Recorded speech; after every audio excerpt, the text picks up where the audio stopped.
welcome to another episode of Playtime with Kelly. I'm features reporter Kelly Dickey, and I'm here with Kayla and Bradley, who are co-directing The Little Mermaid Jr. Up at Commons Theater in Alexandria. So thank you for joining me today. I guess my first question for you guys is, what can you tell us about the play and how it differs from the movie? Well, in the movie, it's animated and it's a movie, so there are a lot of effects that can be done that can't be done on stage. But also the thing that we have to remember about the junior version of the stage show is that it's based on the musical, which is based on the movie. So there are several added songs that weren't in the movie, but I think that for the most part, all of the songs that were in the movie are in the stage show. So there are 3.5 new songs in the stage show, or in the junior version, that weren't in the movie. So a lot of new music that the audience won't recognize, and a lot of music that they will recognize.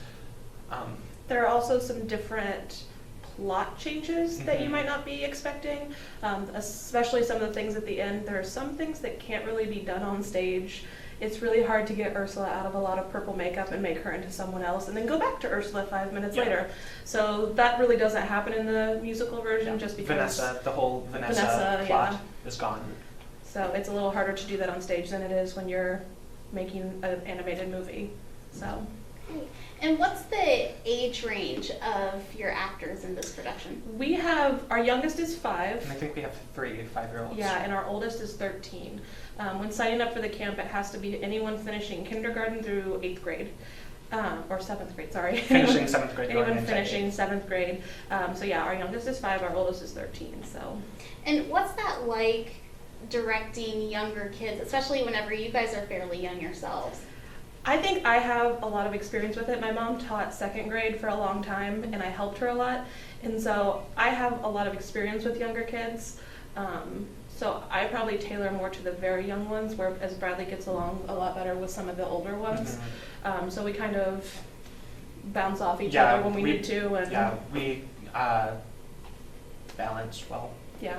Great. So you guys both are starring in Charlie Brown, which is this weekend. Yeah. So, what's it like balancing your schedules whenever The Little Mermaid premieres just a week later?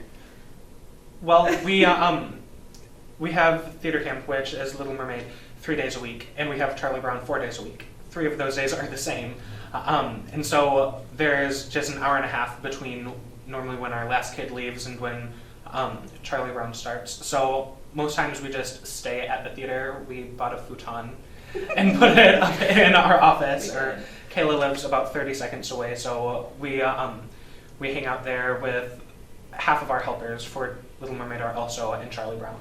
So there's a ton of crossover between the 2 shows and the people involved.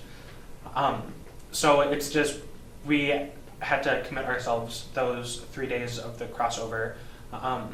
It so happens that those are Kayla's days off from work, and I'm not working this summer. Break, yeah. So I'm on break between school. So yeah, it just it took us devoting those days of the week to that, and so we're normally there 2 hours before rehearsal even starts for Little Mermaid, working on costumes and programs and the business side of the production.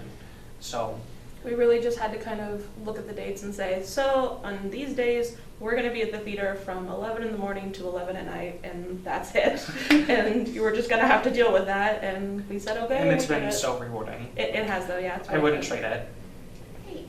And so, obviously, part of the plot is that Ariel gives up her voice to be human. Mm-hmm. So what would you guys be willing to give up in order to be a mermaid for a day? Oh my goodness. For a day? Just for a day. Or a week, or a month, or okay. Extended amount of time. Oh goodness.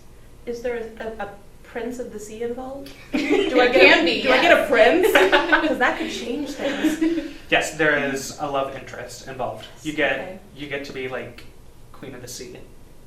Okay. Or King of the Sea. I don't know. I wouldn't necessarily want to give up my voice because That's the moneymaker right there.